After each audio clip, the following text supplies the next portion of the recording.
It's Monday.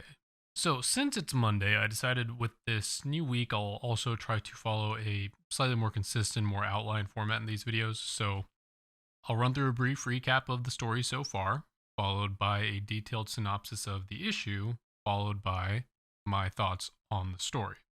So, today's issue is Darth Vader, issue 4, also known as Book 1, Part 4. And this is part of the 2015 Darth Vader series.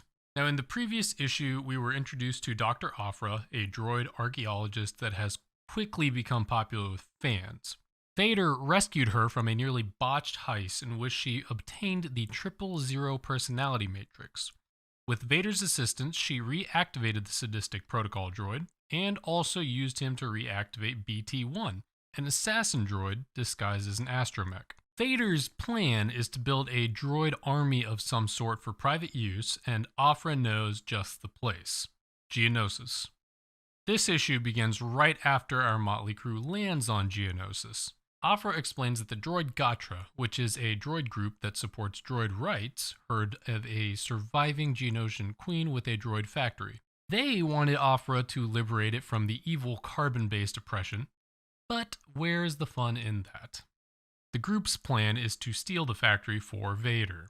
Afra notes that it should be quieter since the planet was sterilized, so I did some additional research on this, and sometime between 10 BBY and 3 BBY, BBY meaning before the Battle of Yavin, aka the explosion of the first Death Star for those of you unfamiliar with the Star Wars timeline system, Tarkin had most of the planet's population killed to ensure the secrecy of the Death Star project, and this is a callback to Episode 2. The Geonosians of the Stalgazan Hive were the original builders of the Death Star.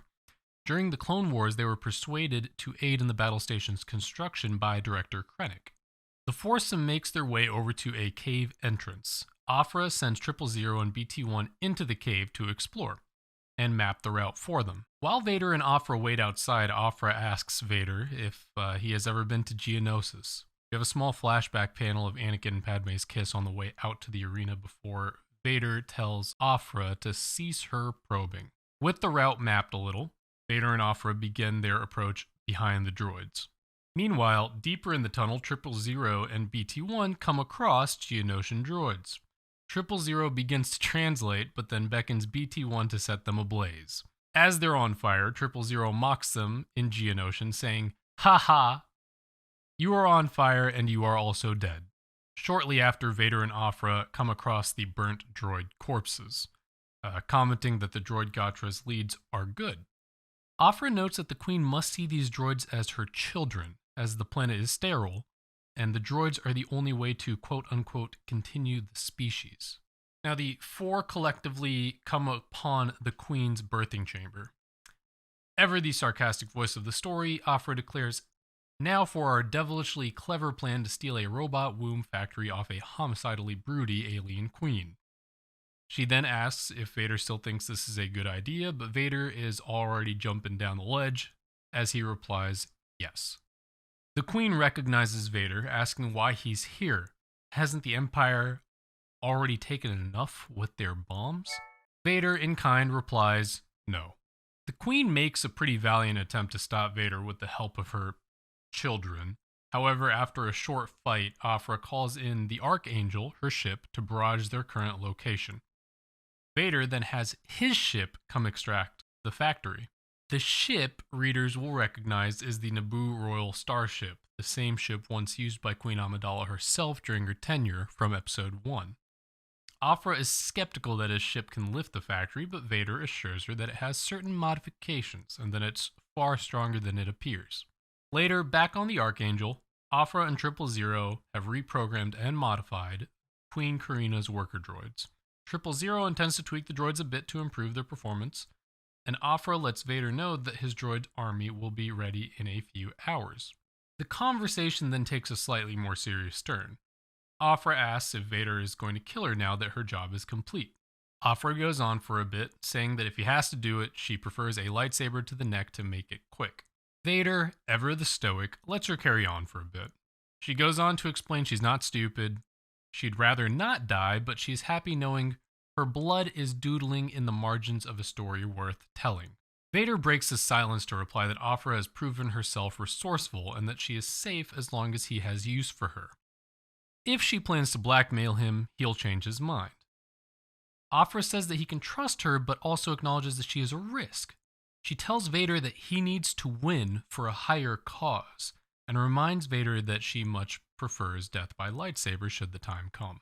000 then informs the duo that they've been contacted by Black Chrysanthemum, who has his bounty ready. The prisoner is identified as Silo 4, captured while shipping illegal alien organ supplies. Vader demands to know the location of his headquarters, but Silo reveals nothing. 000 is then relegated to torturing him instead. 000 emerges after some time with good news and bad news. The good news is that Silo revealed the location of his research base. Upon hearing this, Vader orders Silo to be killed. Turns out the bad news is also good because Silo is already dead. 000 continues to inform Vader that the base is an organic structure located in an isolated nebula and that it is the home of Vader's replacements. The issue closes with Vader ordering 000 to set course for the base immediately. So, what are my thoughts? The Vader series continues to impress. It's full of action, callbacks to the movies, and it continues to build a new depth to Vader. Vader is more reminiscent of his previous life as Anakin than we would have thought. He uses the Naboo Royal Cruiser, which the Emperor apparently gave him to remind him of Padme, which is cruel. On Geonosis, he remembers his kiss with Padme. And surprisingly enough, he has decided to spare Dr. Aphra so far. We get to see what became of Geonosis in the years after the Clone Wars. Again, a great way to keep bridging the gap between the original and the prequel trilogy. We get to build on Aphra's personality more in this issue, and she's certainly a delightful character and resourceful and obviously not a complete idiot. What did you guys think of the issue? Let me know your thoughts in the comments below, and we'll be back Wednesday continuing the main Star Wars run in issue number 4. As always, thanks for watching.